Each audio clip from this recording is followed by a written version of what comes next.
Исәнмесез, эфирда яңалыклар чыгарылышы. Студияда Руслан Харисов. Алга таба кайбер темалар турында.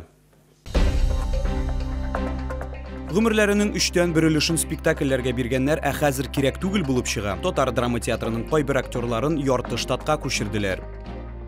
Җил һәм автомобиль йөртүчеләр белән ярышу. Дәүләт автоинспекторлары мотоциклчыларга нинди киңәшләр бирә? Без чыгыш ясарга телибез, ләкин безгә бирмиләр.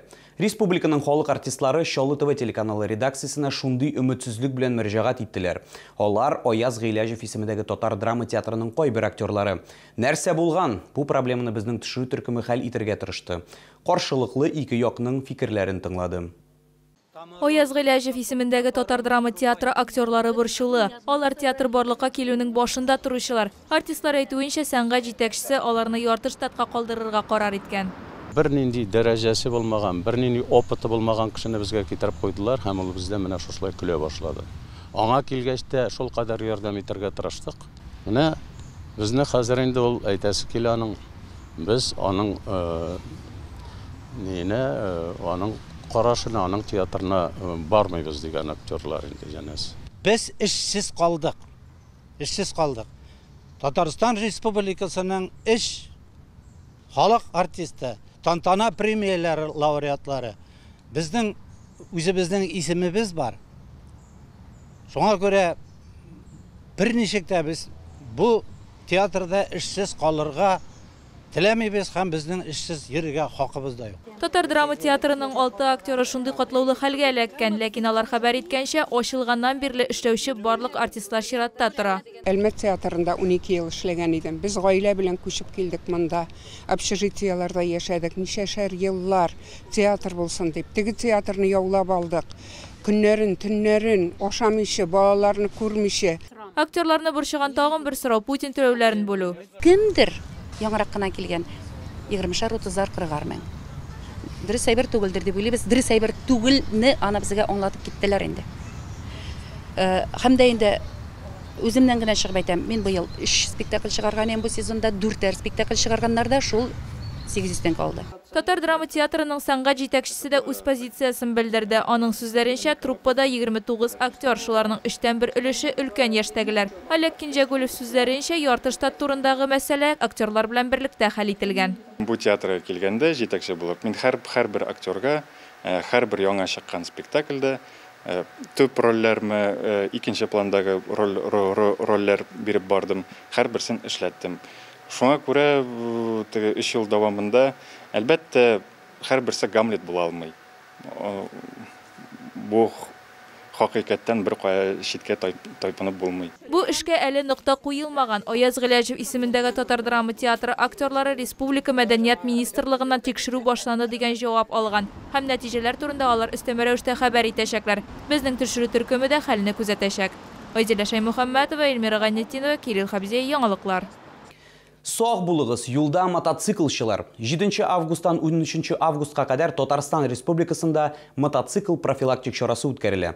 Максат мототранспорт катнашындагы юл транспорт һәлакәтләрен профилактикалау. Айзилә Шаймөхәммәтова теманы дәвам итәчәк. Рамил Байбеков мотоциклчылар сафында күптән түгел генә, нибары 2 ай элек кенә байк руле артына утырган. Шулай да ул куркынычсыз экипировкага зур игътибар бирә. Төп атрибуты баш киеме, мотоперчаткалар, саклагыч курткалар. Аның сүзләренчә, иң мөһиме юл йөрү кагыйдәләрен үтәү. Просто я сам вообще изначально автомобилист, пересел на мотоцикл и примерно езжу так же, как и на автомобиле. То есть держу дистанцию там. Между рядами стараюсь не ездить. Мотоциклчылар еш кына юл транспорт һәлакәтләре объекты була дип билгеләп үтә күп кенә машина йөртүчеләр. Если по своей стороне едет нормально, а если выезжает промеж машин, среди машин подъезжают, едут. Такое же средство передвижения. Если соблюдает правила дорожного движения, ничего против не имею. Есть такое, пару раз, может, замечал так, но и то так. Стартуют, да, показывают себя, что они слишком крутые машины. Может, даже некоторые мотоциклы дороже, чем машина стоит. Агымдагы ел башыннан Ярчаллы шәһәрендә мототранспорт катнашында 14 юл транспорт һәлакәте теркәлгән. Нәтиҗәдә 15 кеше зыян күргән. Напоминаем, что мотоциклист защищен лишь шлемом. Любая неровность на дороге, невнимательность, а также превышение скорости, выезд на встречную полосу, непредсказуемые маневры могут стать причиной летальных последствий. Использование качественного защитного мотошлема в случае дорожно-транспортного происшествия может сократить риск получения смертельных травм на 40%, а тяжелых более чем на 70%. Дәүләт автоинспекциясы мототранспорт йөртүчеләрен юл хәрәкәте кагыйдәләрен төгәл үтәргә һәм үз тормышларын куркыныч астына куймаска чакыра. Айзилә Шәймөхәммәтова, Кирилл Хәбзия, яңалыклар. Шоллыда тәрбиягә бала алган гаиләләр өчен икенче лагерь сменасы башланды. Республиканың төрле районнарыннан 150 бала автошәһәргә килә. Ял Татарстан Республикасы Мәгариф һәм фән министрлыгы ярдәме белән оештырылды. Балалар вакытларын ничек үткәрә тулырак безнең материалда. 2 ел элек Александр һәм Андрей Чепицыннар күп балалы ата-аналар булалар. Аларның үзләренең 2 һәм 3 тәрбиягә алынган баласы бар. Хәзер гаилә тәрбиягә алган гаиләләр өчен оештырылган лагерьда ял итә. Нәкъ менә монда алар кеше кызлары белән танышкан була. Находясь здесь, то есть дети занимаются своими делами, их вовлекают в разные игры, они обучаются, у них мастер-классы, психологические тренинги. То есть у нас есть время побыть наедине. Мы не озабочены с заботами о доме, стирке, уборке, еще что-то.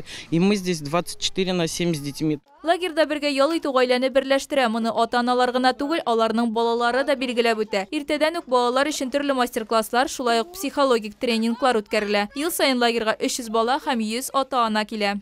Тут очень хорошо, атмосферно, можно отдохнуть, всякие мероприятия, выступления, готовишься, стараешься, за это что-то получаешь. Также хорошо проводишь время, с родителями больше времени. Скажи, а тебе как в лагере? Мне очень нравится. Чему тут уже новому успела научиться? Делать поделки тут. А тебе как? Здесь неплохо, здесь мы уже не первый раз. Здесь педагоги, психологи, здесь можно разобраться в своих эмоциях, мыслях. Программа балаларга да, ата-аналарга да яхшы булсын өчен төзелгән ди оештыручылар. Алар аерым ял итәргә дә өлгерәләр. Уртак чаралар да бар. Шулай ук ата-аналар бер-берсе белән тәҗрибә уртаклаша алсын өчен махсус вакыт төзелгән. Семьи знакомятся друг с другом. Это блестящая, прекрасная возможность рассказать друг другу о своих проблемах в развитии ребенка, о своих результатах. Познакомиться, и эта дружба продолжается многие годы. Здесь собирается все сообщество, приемное родительство нашего Татарстана. Балалар ата-аналар сменалары тәрбиягә алынган гаиләләрнең ресурсын ачуга, шулай ук ата-аналар һәм балалар арасында дуслык бәйләнешләрен ныгытуга юнәлдерелгән. Моннан тыш лагерьда һәр гаиләгә адреслы ярдәм күрсәтелә. Айзилә Шәймөхәммәтова, Христина Балабанова, Ленар Султанов, яңалыклар. Бу сезгә җиткерәсе соңгы мәгълүматыбыз иде. Мин Руслан Харисов, сезнең белән сау булашам. Исән-имин булыгыз.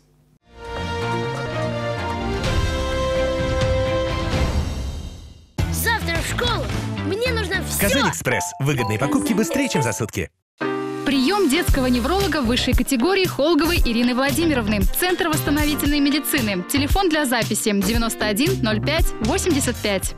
Продсклад «Победа». Колбаса вареная молочная 500 грамм 119,90. Купаты шашлычные 400 грамм 139,90. Все нужное по низким ценам. Требуются водители-экспедиторы категории С, водители НАДАФы категории Е. Телефон 8 919 626 30 70.